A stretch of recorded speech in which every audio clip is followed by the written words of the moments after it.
Across history, every faith warns of an ultimate test at the end of time. In Islam, this test is marked by clear signs and prophecies, culminating in the arrival of al-Masih ad-Dajjal, the false Messiah, the great deceiver. The Dajjal is not a myth, but a central figure in Islamic eschatology, considered one of the 10 major signs of the Day of Judgment. Every prophet, from Adam to Muhammad, warned of his coming, describing his trial as the greatest tribulation humanity will ever face. In his era, truth and falsehood will blur, faith will be tested, and chaos will reign. The Dajjal will emerge in a fractured world, offering salvation but delivering ruin. He is the ultimate corrupter of faith, a counterfeit Messiah who offers material abundance, food, wealth, power, while leading people astray. His miracles will seem real, his promises irresistible, and many will follow him, mistaking him for God. Understanding his signs and methods is essential for spiritual survival. Prophecies describe a world obsessed with materialism, plagued by violence, and devoid of true guidance, conditions that echo our own times. The Dajjal's story is a warning. The greatest battles are fought within the human heart. Why is his story so central? Because he represents the ultimate test of faith, a perfect imitation of a savior who misleads rather than guides. He will perform acts that defy nature, drawing crowds who believe in his divinity. For believers, recognizing his deception is not just knowledge, it's survival. The prophecies provide a guide for those seeking to navigate the darkness. Many see the stage being set for his arrival even today. The journey into the heart of deception begins with the signs of his approach. The Dajjal is not a spirit or legend. He is a living human, hidden and restrained on a remote island awaiting his release. Prophecies say his chains are weakening, signaling his emergence is near. This belief is rooted in a famous hadith describing his confinement and eventual freedom. The idea of a chained deceiver is both literal and symbolic. Evil is contained by divine mercy, but as humanity strays, the restraints loosen.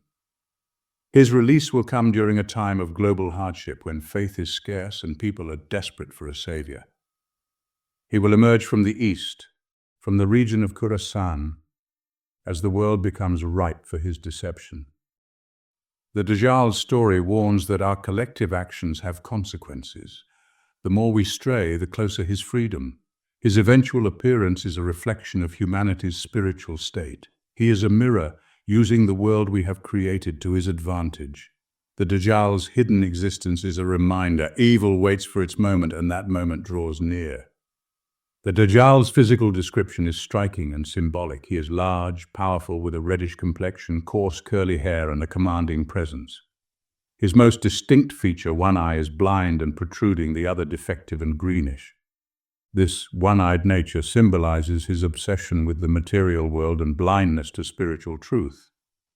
He offers a worldview that values only the tangible, ignoring the hereafter. On his forehead, the word kafir, disbeliever, will be visible to all true believers, a divine warning. For those spiritually blind, this mark will be invisible. They will see only a savior. The Dajjal will be sterile, unable to have children, a false creator who cannot give life. His legacy is destruction, not creation. These traits, his build, his eyes, the mark on his forehead, and his sterility, paint a picture of a being powerful yet fundamentally flawed. He is a hollow imitation of the divine, his form a testament to spiritual corruption. The Dajjal's appearance is not just for identification, but a warning to look beyond the surface. His flaws are clues for the faithful. Recognizing these signs is crucial to resisting his deception. The Dajjal's portrait is a lesson true divinity is never flawed. The Dajjal's deception will be backed by seemingly miraculous powers. He will control food and water, bringing abundance to his followers and famine to those who resist. He will command the weather, make barren lands flourish, and even appear to raise the dead. Illusions aided by devils and jinn.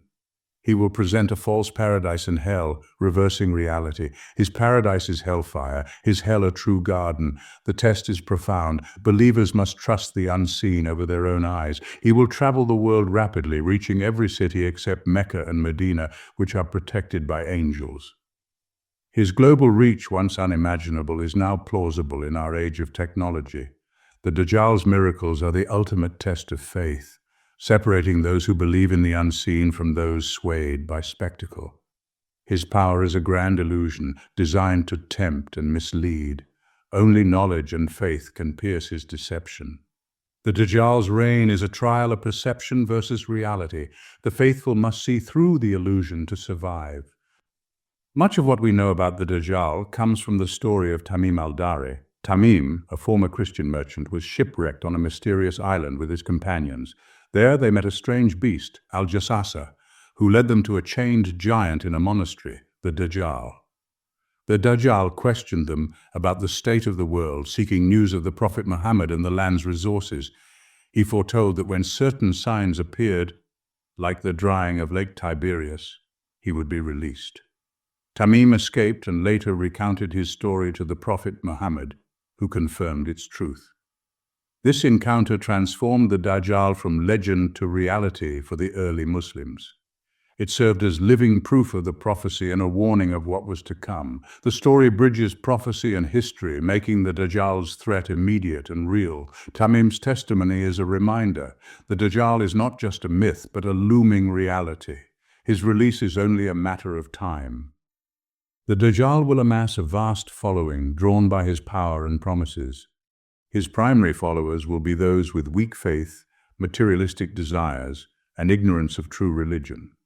70,000 Jews from Isfahan, women in great numbers, and corrupt scholars will form his core supporters. These scholars will twist religious teachings to legitimize him, making his deception even more dangerous. His followers reflect a society lost in materialism and spiritual neglect. They are blinded by his miracles, unable to see the truth. The Dajjal's army is a warning. Faith without knowledge is easily led astray. The Dajjal's reign will be preceded by a devastating 3-year famine. Each year, rain and crops will diminish until nothing remains, pushing humanity to the brink. Into this desperate world, the Dajjal will offer food and water, but only to those who accept him as Lord. For believers who refuse, hardship will intensify. Their lands will remain barren. The test is stark, immediate survival versus eternal faith. The Prophet Muhammad taught that glorifying God would sustain the faithful during this time. This trial separates the sincere from the hypocrites, testing faith at its core. The temptation to submit will be overwhelming, especially as others prosper. The Dajjal's fitna is the ultimate test, survival versus belief. Only unwavering conviction and trust in God will see believers through. The famine is not just physical, but spiritual. Passing this test is the mark of true faith. As the Dajjal's tyranny peaks, hope descends. Prophet Isa, Jesus, returns at the white minaret in Damascus. His arrival brings relief to the believers and terror to the Dajjal, who flees. Isa pursues and slays the Dajjal at the gates of Lud, ending his reign of deception. With the Dajjal's death, his followers scatter and truth prevails.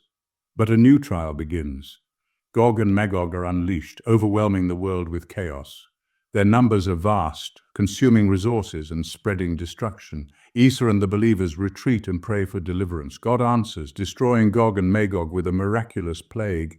The earth is cleansed, and a golden age of peace and justice follows under Isa's rule. The end of tribulation marks the triumph of faith and the beginning of a new era.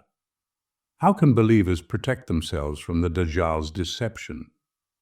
The Prophet Muhammad advised memorizing and reciting the first 10 verses of Surah Al-Kahf for protection. Regular prayer, seeking refuge from the Dajjal's trial, and sincere supplication are essential.